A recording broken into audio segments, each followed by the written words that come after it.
machine with a need to bleed you when the light goes green. Best believe I'm in the zone to be. From a yin to my yang to my yang to Z. Put a grin on my chin when you come to me. Cause I'll win, I'm a one of a kind, and I'll bring death to the place you're about to be. Another river of blood running under my feet.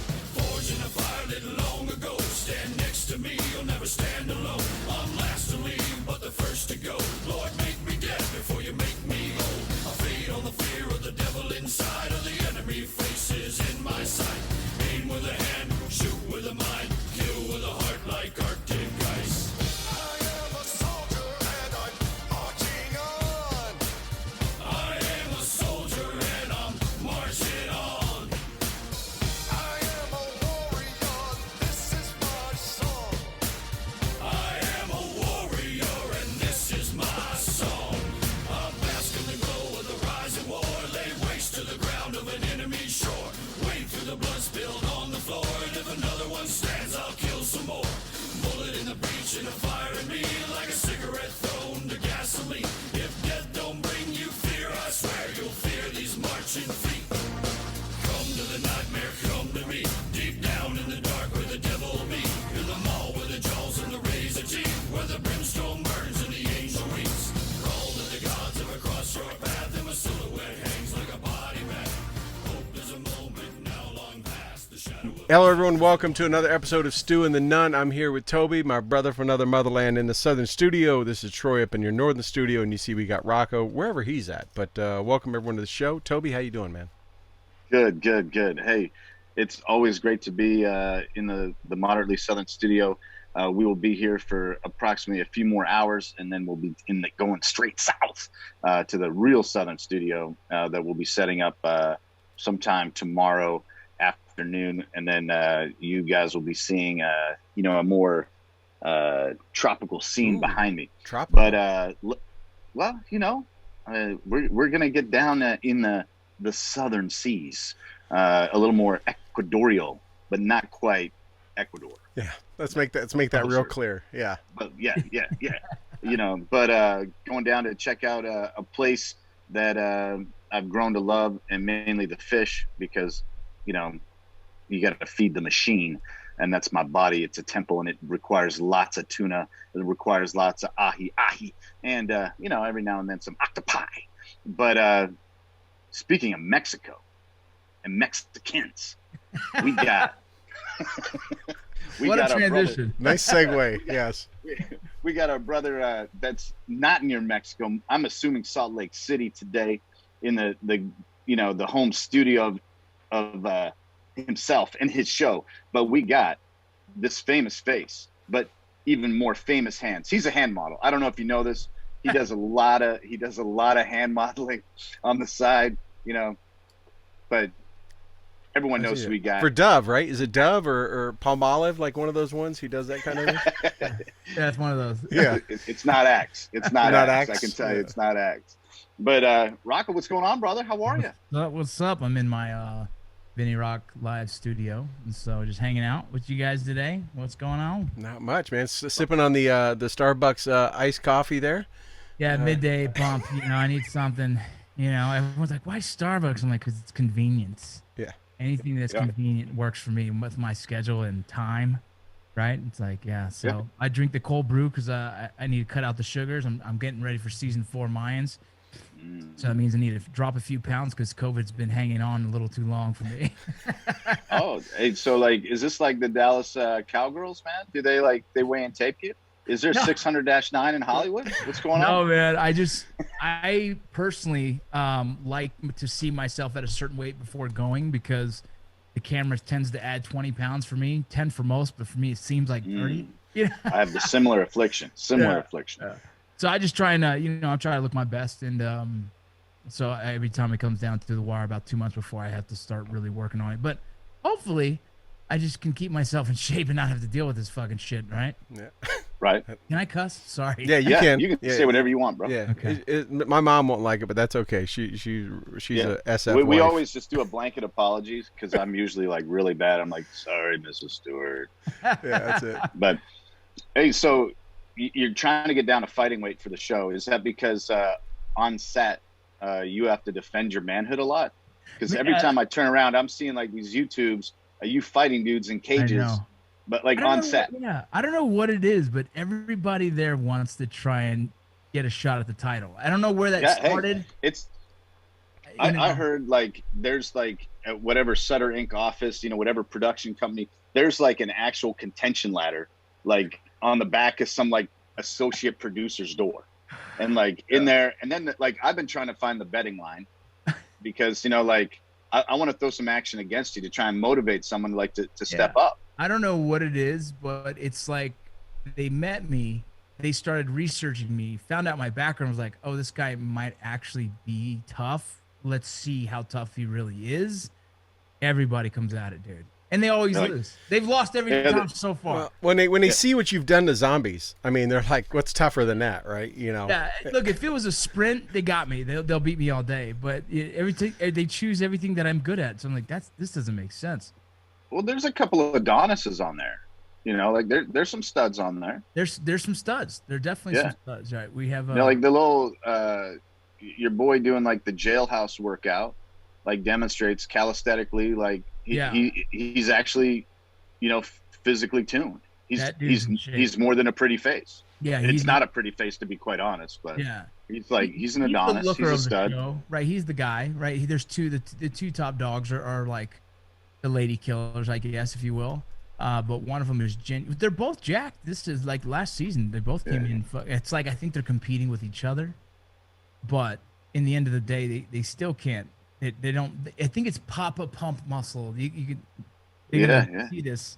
It's not real, right? It's just pump. It's flair. It's not real. There's no strength going on there. It just looks good. Right before the camera turns on, they're just curling real quick. Right? Remember that No Explode pre-energy drink? That thing that made you all pumped up? Yeah, I feel like they got there just working the hand. It's like, let me get that forearm going. Yeah. This is a great time to mention one of our sponsors. Also, that Rocco is an ambassador of Elite Alpha Elite Performance. Yes. Use code Elite15 and get 15% off. Alpha Elite Performance. Yes. I love the greens, man. Yeah. We are customers ourselves for sure. Yeah, customers and evangelists. Yep. And I know that you're one of their ambassadors as well. So I've been hiding out because shout out to Travis. Yeah, Travis is the man. I've been hiding out because I haven't been working out, but I just started up again. So you'll probably see me back in the mix. Yeah, right now they got boom. It's your boy Will Jones, like making all the every time I turn around, every day that dude's doing some freaky beach workout, and like making his videos. So I'm like, you gotta. As you're getting that bod back for Hollywood, as you're getting that the red carpet pump up, you probably have to throw them some content. The speaking of red carpets, last year watched you on the red carpet for the premiere. You had your darling wife with you, and she's a joy. First and foremost, like she's awesome. Congrats on that. Congrats on your kid, and now another one coming, right? And so congrats on you're most guys stop at fire teams. You're like, hey, like let's field a team. But and you're not pumping out like weak kids either. Your daughter's like going to state and wrestling. Like you got some beasts, man. Really monsters. You guys got a little factory down there. Like I want to send my kids to get toughened up. But man, I met her at Vet Expo with you a couple years ago when I was your hype man, and which like I ran out of hype at Whataburger at probably 2 a.m. I think it was, but absolute darling. I love seeing that you took her with you, and it just shows what a family guy you are, man. I just wanted to I give you a hat tip on that, because a lot of people that moment in their life they take it for themselves and they forget that if it wasn't for everyone behind them, they wouldn't be there. And you've always like made sure that the people behind you stand beside you and share in your joy and your sorrow. And so I just want to give you a hat tip to that, brother. I appreciate that, man. She's been, I guess, going through several, divorces, you lose a lot of confidence, I guess. I lost a lot of self-esteem. I kind of felt like, I don't know. It was a hard time, and then finding someone that supports you and kind of backs you and kind of really instills that confidence again. They're like, oh shit, I can do whatever the fuck I put my mind to. I just kind of needed a push.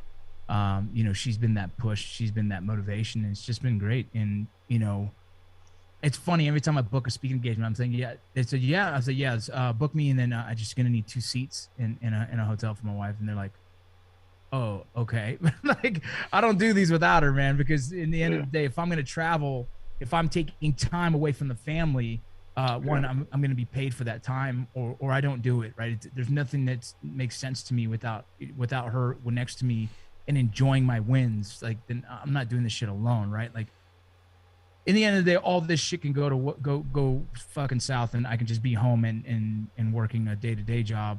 But my wife will always be there, and that to me is like, that's what I want to make sure I'm rooted in, knowing that she will always making sure that you know, she's at the forefront of every decision I make. I love that, man. I love it. Yeah. You know, a lot of guys, you know, would not take that approach, and you know, I love it. I appreciate it.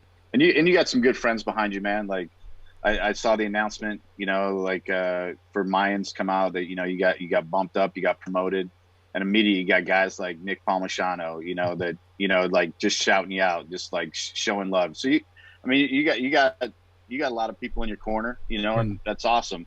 But it's also great that when they do that, they like, the picture that was shown was like you and your wife, and I'm like, that's cool, man. I love it. Yeah, thank you, man. I appreciate it. So let's talk some other stuff, man. Like, since we've talked last, you've done veteran. Yeah.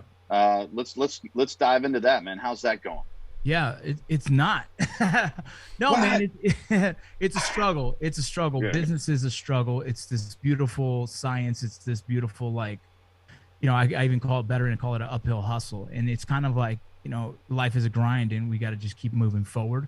You know, the reason why I created veteran was I felt like there was this gap in the community of like positive motion, right? Positive movement, positive influence.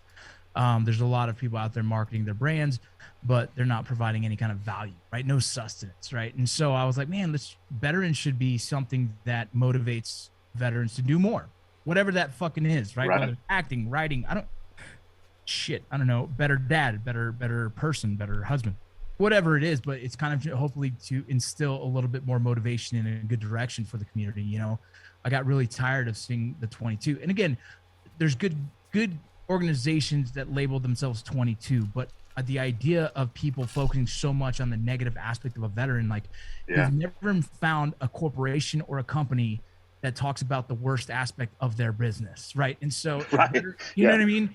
Like Coca-Cola doesn't talk about like anything bad, right? Or no one does that. But for some reason, the community felt they would wrangle in more support and by hearts and minds by telling the sob story. And I just don't agree with that, right? I didn't agree with that approach. It's kind of taken off where even Hollywood's like, oh yeah, let's do 22 push-ups for veterans, and you're like, motherfucker, that doesn't work, right? It's just it's the victim mentality, right? It's exactly. It's taking in this victim mentality, and it's allowing other veterans, defeatist, right? It allows other veterans to fall into that same mindset, which is toxic. It's unhealthy. It's wrong, right? It's giving our guys. I said it in a speech once that guys get out of the military and they don't get excited about it. They get scared. They're nervous because they don't want to be a statistic. I would be excited as fuck to challenge a new something, right? Like, oh, let's go try something different. Like, this is exciting. People get out of out of college with a 4-year degree, and they're excited about this new thing, right? Like, transition isn't a scary thing. It's like this kind of like, well, what's next? And we should be getting out of the military with that same mindset. Like, man, what's next? With all the skills I learned when this military college essentially is what I did, I gathered all kinds of cool stuff. Let me use this in the civilian world. But instead, everybody has pushed this freaking negative thing, and now people get out. I'm like, oh my God, if I do the wrong thing, I'm going to be a statistic. It's like, man, you're giving yourself an excuse. Like, fuck those excuses, you know? And, you know, if my life is just a testament of like, we honestly could do whatever the hell we want, and we just got to put our mind to it and hard work. The old school thing of reality is like work hard and achieve cool shit. You know, that's all it is. And I think there's obviously mental health issues that we have to face, and there's also like I believe there's a lot of you know, low testosterone happening in our community that we just need to address as well. But these things, when they're addressed, I think the sky's the limit for the community. And for some reason, we've gotten off that belief system, and we stopped promoting that. And so I created Better and man, it's a work in progress of where I want to go with it. Long-term goal, I'd love to have a veteran transition center in every major city. I'd love for a place where a veteran could show up and not be inundated with alcohol, would not be, frustrations of the VA, just a place that's a community. You can work out, you can get counseling, you can go to get some lessons learned by, instruction, all kinds of places, just a place to show up, man, a YMCA for us, and that's what I would love to create. And so, I'm starting at the ground level here. So it's just an idea. And so I'm creating Better in the company to hopefully create enough revenue stream that I can slowly start chipping away at that dream. It's interesting. I want to jump in real quick if I could. It's interesting you say that. I've never heard it put that way, but it made me think back to, you talked about this transitioning and being excited. And I think about how the military kind of treats when someone's getting out, not retiring, they're just ETS and getting out, right? What is the military? You don't want to do that. How are you going to pay your bills, right?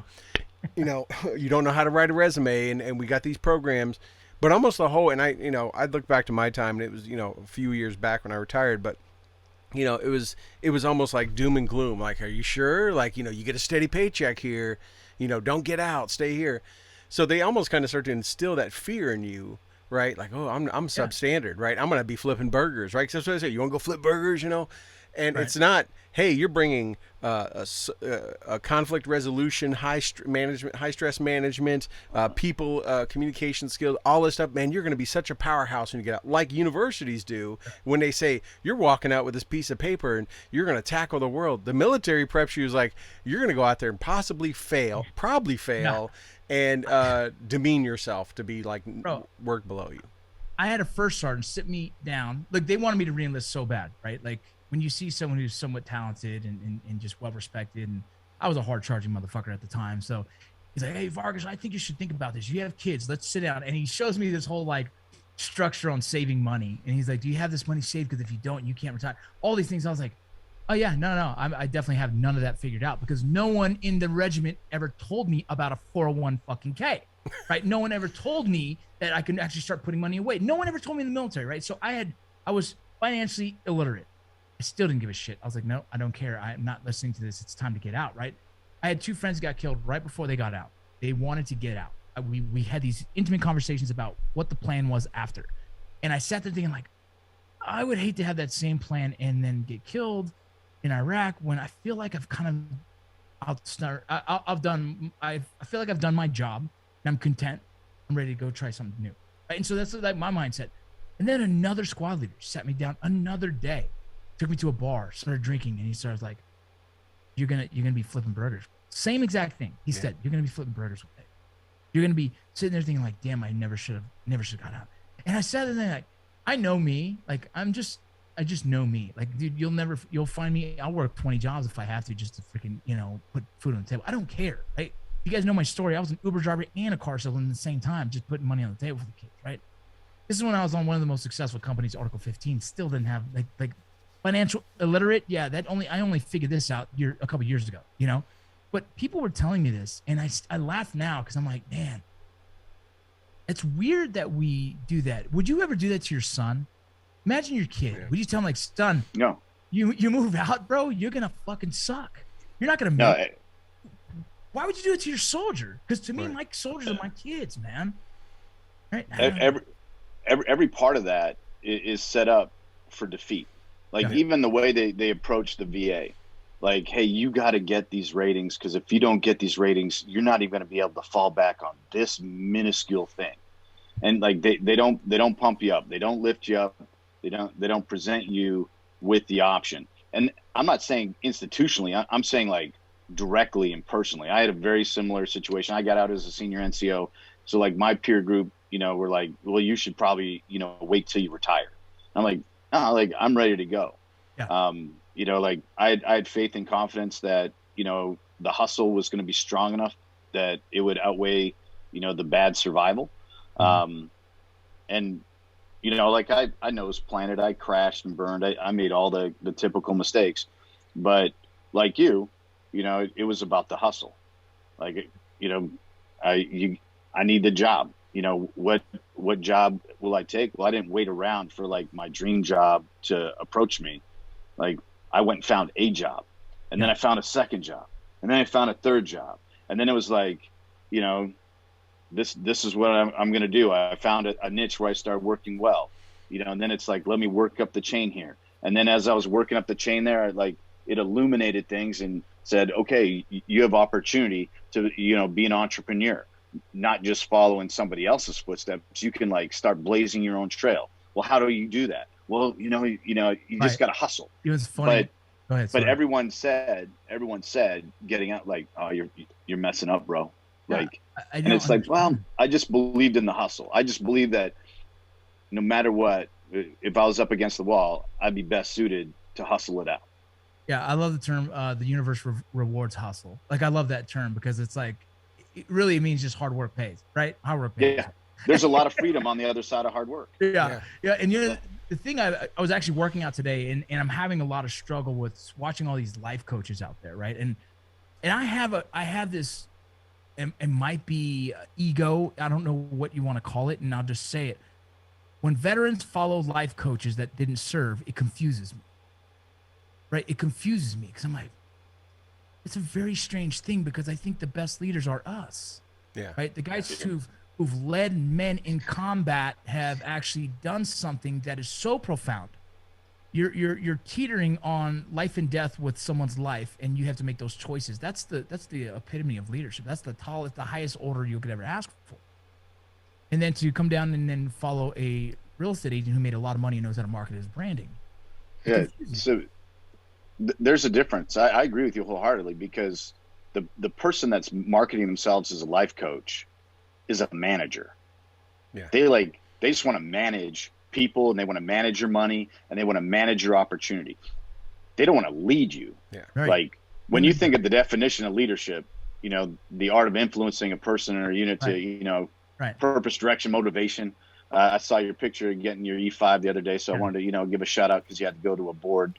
But the difference between leadership and management is different. Oh, yeah. The people that are trying to coach people in life, they're like, well, this is how you manage your life. They're like, that's not inspiring shit. That's not influencing shit. Yeah. No, That's just I've always put it at in both my civilian employees for years and my soldiers is a manager pushes from the rear and a leader leads to the front. That's the best image I could always give them. I'm like, the manager's in the front, right? Because as we think, or the leader's in the front, like we know, right? Lead by example, that kind of stuff. I'm not going to ask you to do anything I wouldn't do, that kind of thing. Where a manager is behind you, shoving them up and go, I'm right behind you. You need to go do this, need to go do that. I've given that to people that are reporting to me and have worked for me, and they get it. And it's like, that's the difference. And I hate when I have a title of manager like I do where I'm at now, just where it is, right? They're not going to give you the title of leader in a civilian sector. Right. But I make sure that people know the difference and how they can identify when they work with people. Like, how do you pick that person? Which one do you think they are? Think about this, though. You as a manager, you give your subordinates all the information they could possibly ask for, and you teach them how to do your job if ever needed. Right.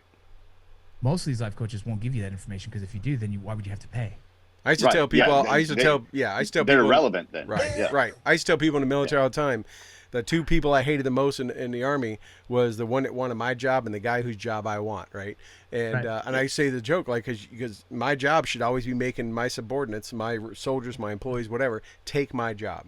Right. And it's bittersweet when they get, even the company I'm in now, when they get promoted and take a new role and they have to leave my team, I tell them it's bittersweet because I'm going to lose you, not work with you all the time. But at the same time, you're now going to this new exciting opportunity. That's awesome. And I look at them, and I have some now. I look at them and I just take full pride in knowing I helped get them there. That's just as much your success. Right. I know. And at the same time, I always look at my boss, and I'm always like, I'm on your heels all the time. Right. And that's the thing is for our kids, and I always resort to my kids because I'm raising kids. I'm raising a ton of fucking kids, but I give them all the answers. Right. Yeah. I am the best leader for them because I live my experiences.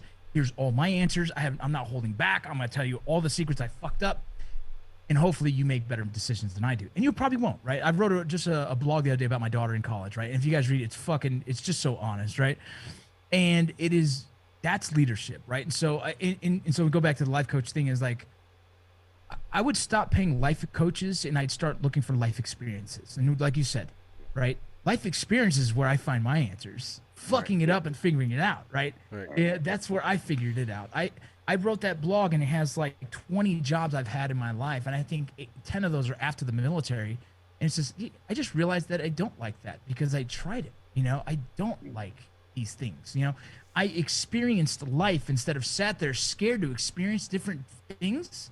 And like, well, let you tell me how that is. Like, no, motherfucker, go figure it out. And when you don't like it, you know that now for sure. Don't like that, right? You know. And so, I think we need to have our veterans out there willingness to experience new things and fail. Like guys are getting out of the military, like, bro, I just don't think I can get the job in the field that I want. It's like, then get any job.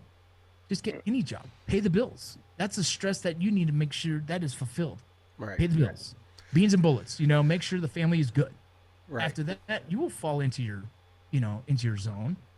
And not just into your zone or industry. Like we have a very bad habit of telling guys and gals when they get out what they should do.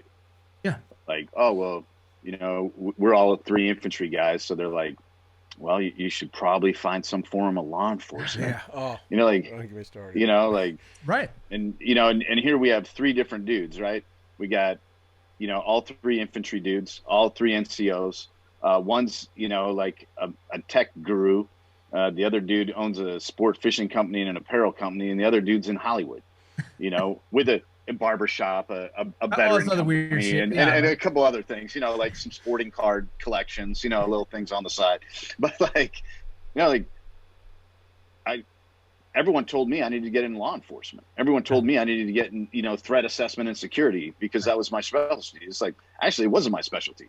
Yeah. Like hustling was my, you know, like I remember the moment, and, you know, like I imagine in Ranger Regiment, it probably happened a little bit sooner for you than it happened for me in just a regular infantry battalion. But like, I remember the moment, and it was when I got to Korea, that I realized that I was in a competitive job market. Oh yeah. That if I wanted to be a squad leader, I had to beat out the current squad leaders. And then I had to like be on the top of my game, because the entire year I was in Korea, every Thursday, there was a new plane landing in Osan, and there might be a staff sergeant coming off of that plane, and that dude wanted my job. Yeah. Because he didn't want to sit in the 3 shop. He didn't want to sit in the 2 shop. He didn't want to sit like as some company training clerk or whatever. Like he wanted that squad leader job. He wanted to be on the line. And so like, I remember realizing that when the light bulb went off, like, oh shit, like I need to out hustle everybody. Right. I need to be better than everybody. And my platoon sergeant, I'm coming for you. And like, I remember the day, and like, that was one of the most influential moments of my life, because when I got out, then it was like, all right, there's a dude sitting in this hallway in a suit waiting to get his opportunity to get the job I'm sitting in here. And second place in a job interview is unemployed. And bro, you know, that is my mindset. So let's go. Yeah, I'm an athlete. I've been an athlete my whole life. I showed up to Range Town, didn't know what I would be doing. And as soon as I realized, oh, that same athletic mentality is what puts me ahead of most. I compete. I want to fucking win, straight up, right? And so that's why I went special ops. I said, let's try it. Fuck it. I feel like I'm better than everybody. Go. Then I got out and went to the prison system. Went special operations. I smoked every PT test score I ever had. Go to the freaking border patrol, special operations. Why not? I want to try and be the best. I'm like, I'm going to compete with everyone around me in this room. And when I went to border patrol special operations, I was like 27. I was actually like older, and I was like, this is going to be rough. You know, I think I was 25 or something like that, but I was like, this is going to be different because my body's not the same. And I see all these fit dudes, and then, you know, in the end, I smoke all these dudes mentally. Yeah. Mentally is where I was stronger than most of these guys. You know what I mean? And then it transitioned. Now I'm in acting. You don't think I want to be the best motherfucking actor that ever was? Yes, dude. Because if I'm not trying to be the best, what am I even doing here wasting my time? I'm competitive. I want to win. I want to cross those little steps, win a little award, and be like, cool, what's next? You know, that's my mentality on everything. Second place is unemployed. Yeah. You know, like if you're not trying to be full-time on the show, you're trying to be an extra, and you can be replaced. And you can be replaced. People don't get it. They're like, how did you do it? It's like, work, man. I worked my ass off. I showed up with a resume because I worked. I still work. I still do lessons. I even teach it these days because I think there's a lot of value in teaching. Just like us as NCOs, you instruct, right? You teach, you know, and I'm here fully inundated into acting in the film community as much as possible so I can become one of the best. So let me ask you real I quick. remember you. Oh, go ahead. I was like, you mentioned veteran kind of really wasn't doing anything. I'm assuming that is really the scope of it, and then I'm also assuming just because of your schedule right now, you haven't been able to devote the time to it to build it out. You know, we made some business decisions that weren't very smart and put the company in a hole. And I'm trying to, you know, it's really me and one other guy who are trying to figure this out.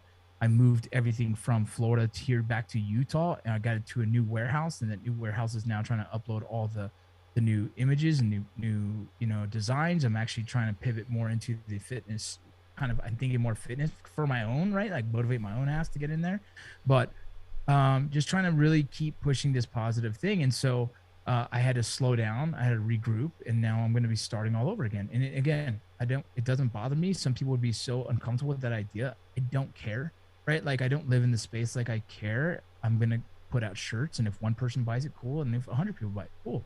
Well, we like I tell people all the time, we learn from our mistakes, not from what we do right. Right? We never learn from what we do right. We're like, okay, we learn when it causes pain, and we're like, oh, not going to do that again, right? That shapes us back in and refines us and that kind of stuff. So it's awesome that you're keeping up with it. Just yeah, it'll be successful this year or 20 years from now. It'll be successful. It'll find its way. We'll have Rob put up the link in the chats and stuff like that. I mean, I bought a couple of the shirts, you know, mainly because I'm a motorcycle guy. You know, a little different bikes than you know what you had, but you had a 2-bike combo going there for a to Yeah. And I was trying to get my hands on the Cafe Racer, and so I was like, man, I was like, I'm gonna get some stuff. I'm an old school Ducati guy. My dad raced Ducati. He was an Isleman guy, and you know, so like I got his '66 Monza.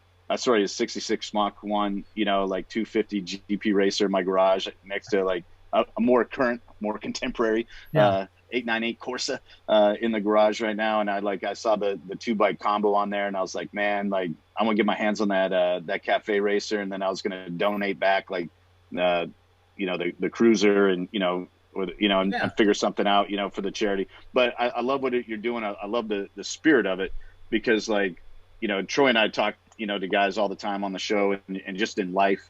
And, you know, like there's a lot of negative connotations inside the community, and there's a lot of negative connotations outside the community. And, you know, like I'm not a project. I'm not a welfare case. Mm-hmm. I feel like I've been given a special set of skills. You know, let me say the British accent. So Liam Neeson, I have a special set. I've been given a special set of skills, like to rock at life. You know, like, and just because like my name's not on a contract with the United States government anymore doesn't mean like I can't shine. And you know, like in fact, I should shine brighter. And I think the expectation is that we should shine brighter and longer, because you know we did have our name on a contract with the United States government. Always you know, like right? and I get bummed out anytime you know someone doesn't you know represent people that serve in a good light. Like right now, you know, here's an opportunity for you to give a shout out to you know, some of your former brothers in the Border Patrol. Like it is pissing me off that people are talking shit about you know what those guys and gals are enduring down there. Like it's hard, man. They're doing just God's work. They're saving lives every day, saving lives. You know, like of people they don't know, rivers, of people that you know, people they don't know and have no, and by law shouldn't be assisting. Right. And then you know, like some bad angled photo out of context is like, wow, we're gonna like screw all these guys and gals. You know that like, you're at. Yeah, it's really crazy to see where the world has gone. Because listen, 10 years, 20 years from, ago, there wasn't this.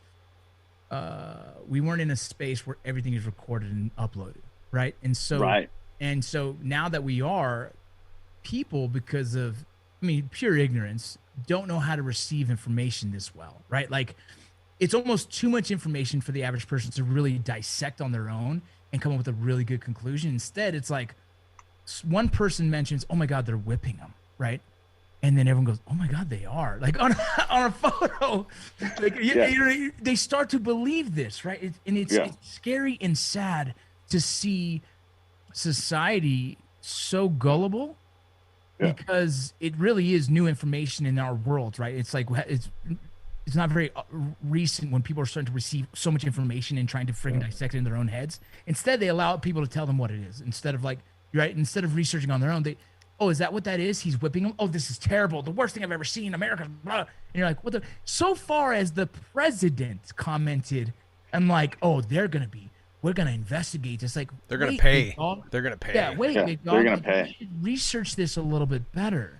It's the sad thing is the same American public today are the ones that look back in time and we go, why would the Germans follow Hitler? How could they not see what he was doing? How were they all complicit? Or more recently, how do the Afghans and the Iraqis believe everything? Why do they think we're going to do all these bad things? Well, because they have a blue loudspeaker telling them that, and they go, oh shit, must be true. The Americans are coming to rape our wives and kill all our children, right? It's a weird time. But it just and people go, well, they were ill-informed, they were ignorant. Like, no, guess what, American people? You have everything at your disposal, all the information in the world, and you're following in the same freaking path. Yeah.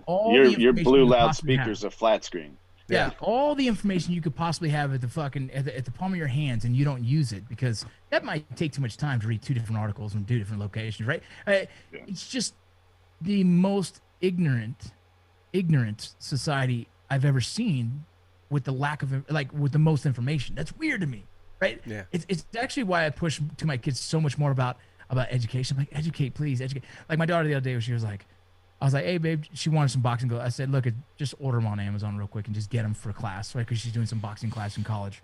She goes, I don't want to give Jeff Bezos more of my money. I'm like, okay, what's that about? She goes, well, he's not doing enough with his money to help people. I was like, what does it bother you what the fuck that guy does with his money right now?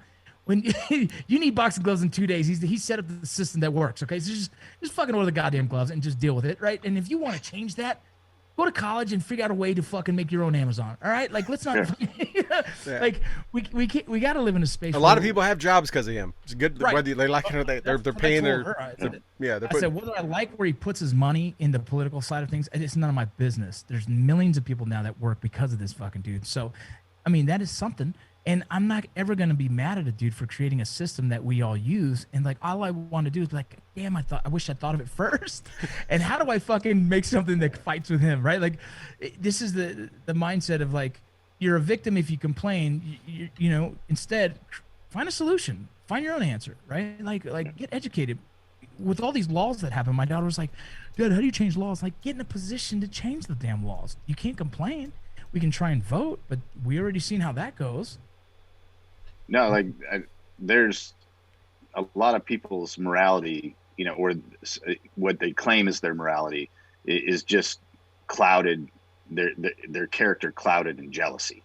Right. You know, like if you don't want, you know, that dude to do well, compete against him or her. Don't complain. You know, like don't complain. Yeah. Don't complain. No, like it's so frustrating when, you know, again, it's like it's not fair. You know, like life isn't fair. Oh, dude. You know, like I remember like playing hockey as a young kid, and we had to play the reservation. I grew up in Canada, and we'd have to go play on the reservation. Yeah, dude, the brown, you know, res flu is a real thing, man. It's just a rough game, and you know, like.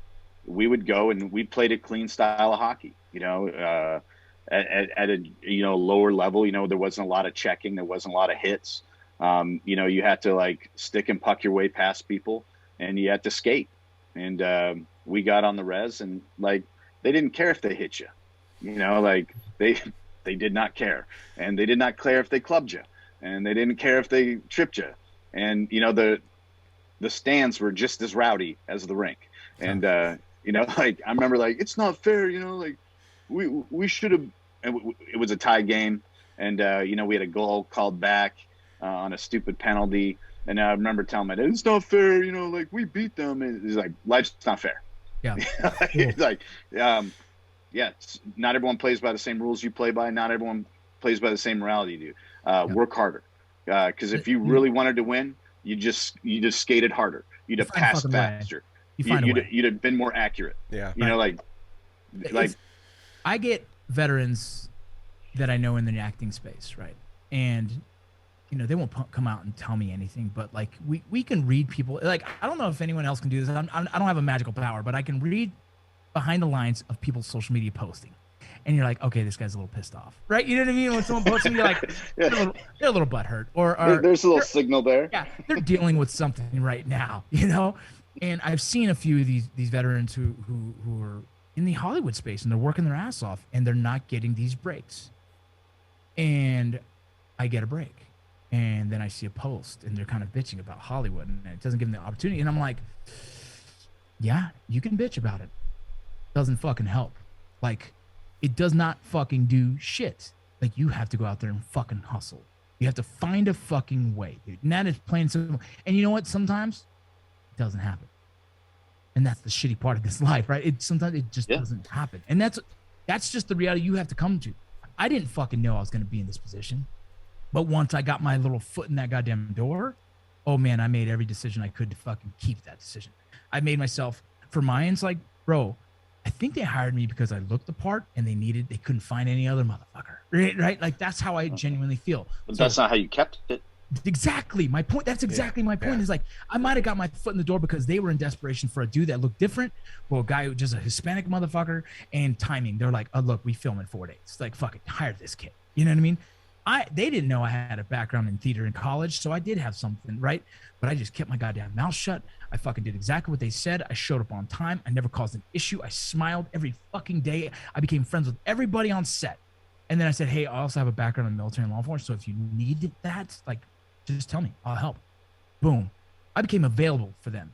You became an asset. Exactly. I became an asset. Right. Like, how do you get rid of a guy that knows all this stuff? Like, they can't. Like, or they were gonna kill me off and rehire me as a, you know what I mean? I didn't know what I was gonna do, but I was finding a way to just inundate myself. Like, I am weaving myself into this shit, so you can't get rid of me somehow.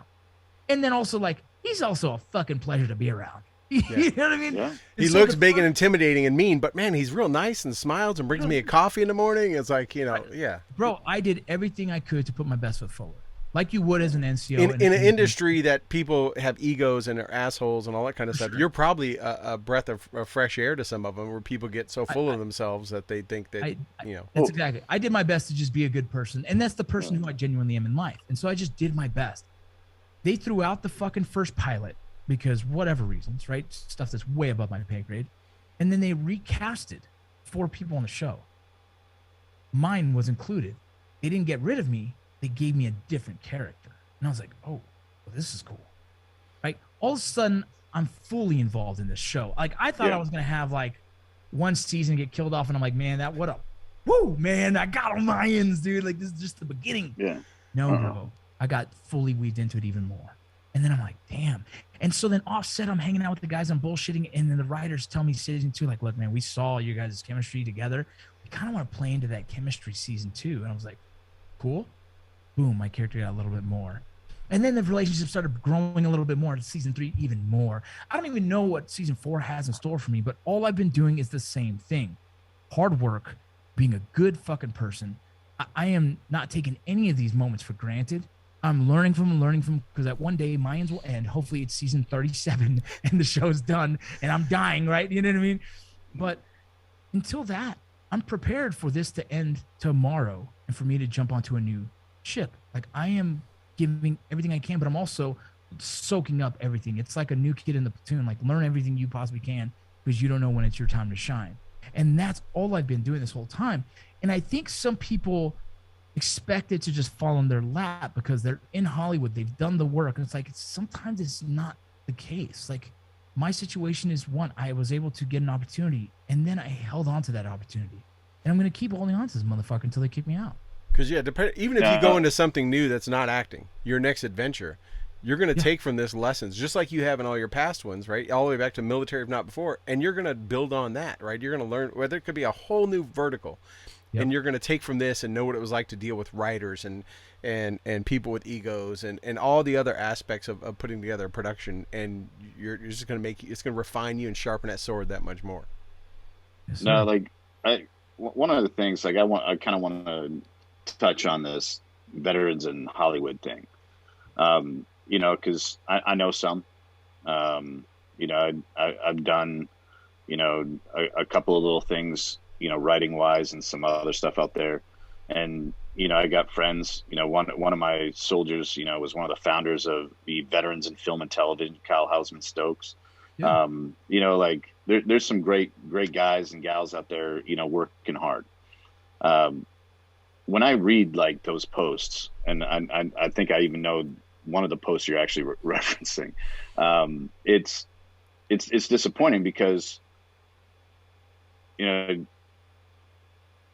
only been a couple of veterans that came into like the film space that shined at a certain level. Just like there's only been a couple of people from Iowa that got into the film space and shined a certain level. When you think of guys like Dale Dye and Audie Murphy, and like when you think of stuff like that, and then you think of like the I'm drawing a blank on his name, like Punked out of Iowa, from that 70s show. Kushner. Yeah. There you go. And when you look at how many failures he had to get where he's at, where today he's considered an A-lister, right? When you look at Brad Pitt, who today is considered an A-lister, right? When you look at all these people, and you don't realize, like Joe Pesci, everyone's like, oh, the dude's iconic. It's like, that dude struggled for 20 years. Yeah, dude. One of my, like favorite guys. Have you seen Pratt? Yeah. Dude. Some of his early stuff you wouldn't even know, and then you watch a movie and you're like, oh my God, that's him. You know what I mean? And when you look at some of these guys that now you're like, oh, that dude's iconic. Well, that dude struggled for 10 to 15 years. And he went to hundreds and hundreds and hundreds of auditions and got told no. But like, it's a daily occurrence, bro. Waited tables, didn't serve bar at Vanderpump, and like get some cliche backwards. I'm like, I wish I was a model, so I'm gonna work at Lisa Vanderpump's like restaurant, to try and make my Instagram fame. Like people like that went in there and enslaved and went audition after audition and are in acting classes, and then are like picking up stage gigs and doing Shakespeare on the side to like earn and cut their teeth more, and flying themselves from coast to coast trying to get anything. Yep. Like people don't see that. No. Yeah. And then the other thing they don't see is, like, you made a comment about it being a platoon. I had the absolute pleasure and honor of spending a couple weeks on the set of How I Met Your Mother. And awesome, cool. I got the opportunity because of being a veteran and because of like doing a military favor for the Carter Bays, the creator of the show. And I didn't realize how much time on set people spent. Oh yeah. You watch a 30-minute show and you're like, oh, well, they probably film 2-3 hours a day. No. For a 30-minute show that happens every week, they film 12 hours to 14 hours a day with people on set 15 to 16 hours a day. Yeah. And like the closeness at which you see a cast grow. Mm-hmm. And like it's like being on deployment with a platoon. Exactly. And then you go back to a shoe.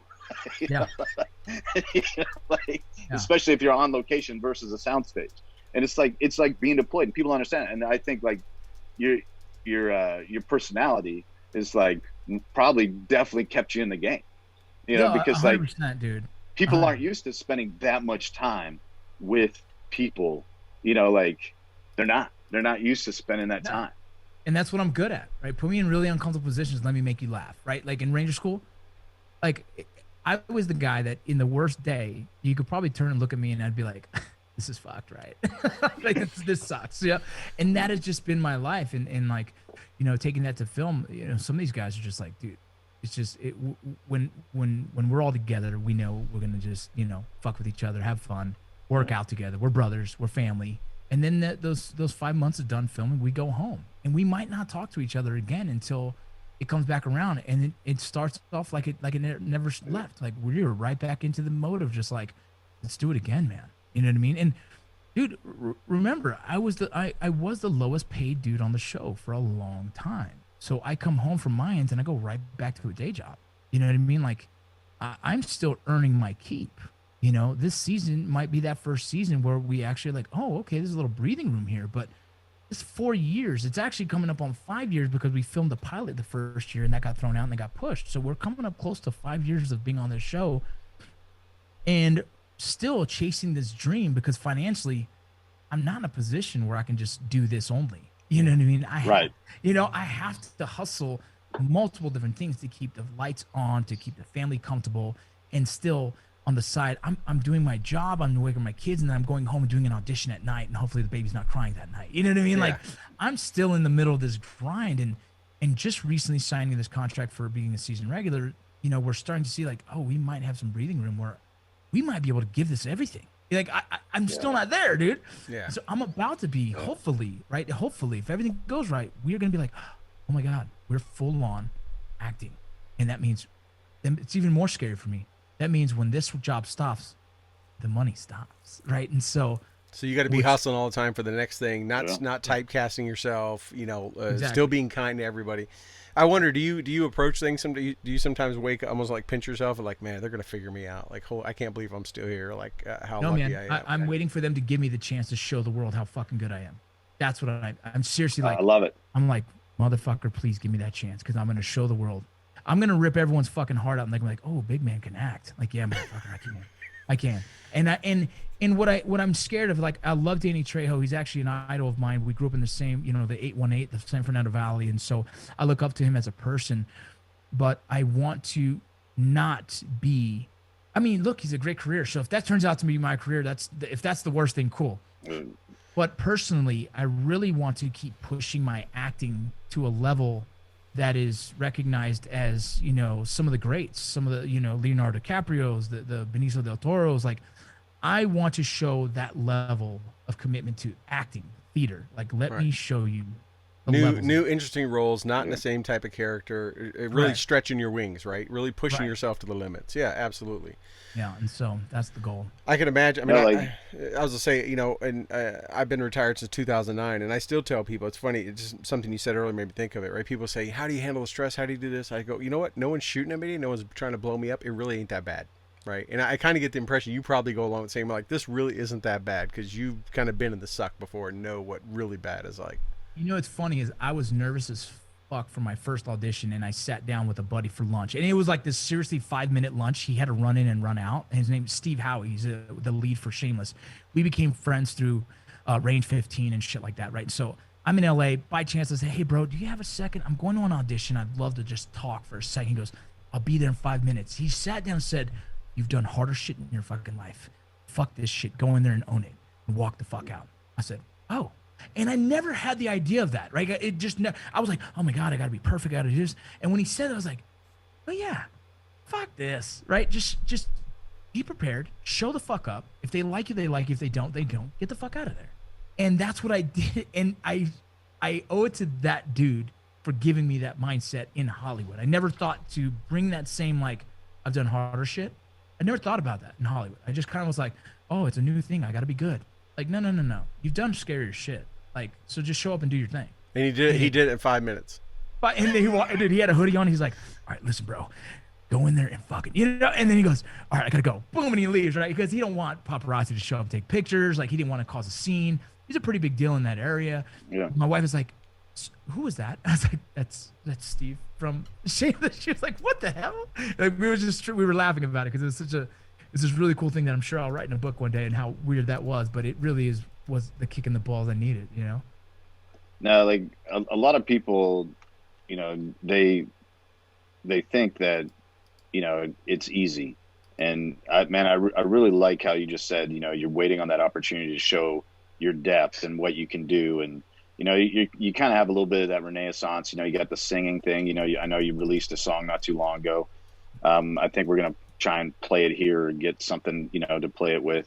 But one of the things that, you know, people forget is I like using Keanu Reeves as an example because everyone knows who John Wick is. Right. But, you know, Keanu Reeves started with the worst possible role his career could possibly start with. Bill and Ted's Bill and Excellent Ted, Adventure. yeah. And he gets typecast as a stupid surfer retard. Yeah. And then he ends up like going on to like Point Break, and everyone's like, you know, Johnny Utah, still surfer dude, just another, Still the same dude. just another dude. And then he went and did My Private Idaho. And when he did My Private Idaho, and like turns himself into a male prostitute and does all like this weird stuff and shows that he actually has depth, he can actually act, and he's not in Hollywood to be a cool guy. He's there to act. Yeah. Then all of a sudden, like, that's actually the role that gets him the Matrix. Right. That's the role that people take him serious enough to trust him with franchises. Right. Yeah. That's not Bill and Ted's. And so, like, you know, the willingness and the opportunity to just go shine and put yourself out there. You know, like, everyone likes talking about R. Lee Ermey, and they're like, no greater Marine ever lived. I'm like, go watch Saving Silverman. You like to solidify himself in Hollywood, he made out with Jack Black. Right. You know, like, dude, go put yourself out there, and the opportunity to do it, man, no one's going to cheer harder for you than your group of friends, and you have a good group of friends. Yeah. There's an inside joke on set where the guys are like, hey, bro, you're not really an actor until you kiss a dude, right? Like, right. All these guys keep telling me this, right? And they're like, look, we can work on it right now, and they're bullshitting with me, and I'm like, no, I'm good, bro, I'm good. They're like, dude, you're not ready. You're not really ready. Like, all the guys, and they're giving me this, and I'm laughing inside because I'm like, God, it's just like platoon bullshit, right? It's just like squad bullshit. But here we go. I auditioned for to be a gay bartender on a Mark Wahlberg film. And my wife's like, really? I said, yeah. She goes, how do you feel? I'm excited. I'm excited to show that I don't give a shit. I want to, I'm an actor. Throw the scene at me and let me show you, let me turn myself into this character and let me show the world. I want everyone to believe it. I would have loved to have that character. Why? Because I would love for someone to believe that I'm gay. You know what I mean? I don't care. There's nothing about that bothers me. This is my job and my career, and let me show you how good I am at it, right? And so it's like, I am open for any opportunity that comes out, right? Like, I really want to show that level, and you know, when it comes, when I get that opportunity, then so be it. I did turn down a pedophile character recently because it just made me uncomfortable. Yeah. You know what I mean? I'm like, we'll wait later in my career when I really establish myself before everyone starts thinking of me as this big, scary, gross dude. You know what I mean? Yeah. And so that was the one role I was like, I'm probably not going to take that one. But a gay bartender would make people laugh, especially if it's any kind of comedy. That would. No, it was a drama. It was a really gorgeous, beautiful drama. It's a movie that just came out with Mark Wahlberg. His son was gay and actually I believe he was abused and killed by bullies. And so the dad was coming to the town to try and figure this out. And a really gorgeous story that was based on a true story. The dad was walking across America to raise awareness about his son, and not his son only, but just gay rights, and then was killed in a vehicle hit him while he was walking. It's this interesting story. I thought it was beautiful, and you know, to work side by side with Mark Wahlberg would have been, you know, an iconic thing for me. And so I really wanted that role. And, you know, I think sometimes I come off a little too, you know, the Hollywood doesn't see me as certain types that I audition for yet. Right. Yeah. It's coming, man. We got to wrap up because we got our next thing coming up. But bro, it is so good to see you. I don't think I actually have physically seen you since probably Vet Expo.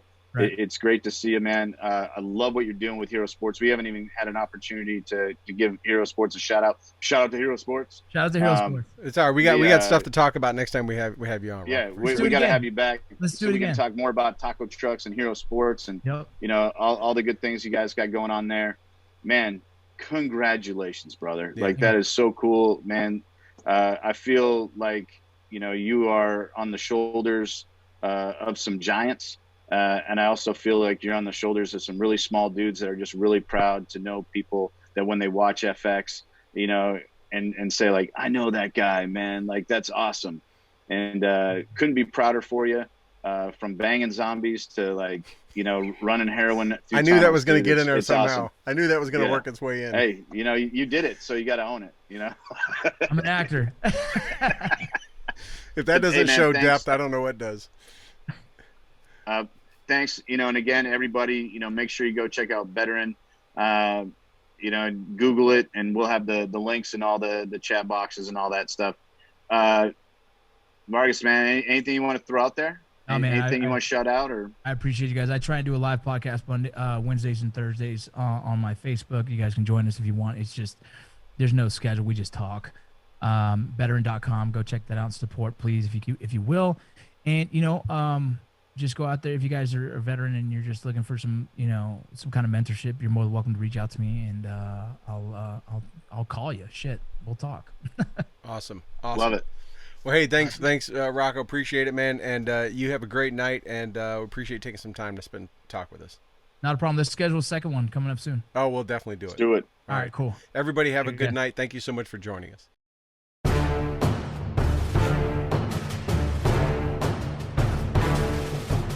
Well, that wraps up another episode of the Stu and the Nunn Show, and we hope you had as much fun listening to it as we did hosting it for you. Don't forget to like our Facebook page and follow us on Twitter. You can find all these links at stewandthenunn.com. We will talk to you again next Thursday at 8 p.m. Eastern, 7 p.m. Central. Also, we'd like to thank our sponsors, Commodity Outdoors, Veteran Outdoors, Enlisted 9 Fight Company, Warrior Media Solutions, and BooHammer.com. Thank you again, and have a good night.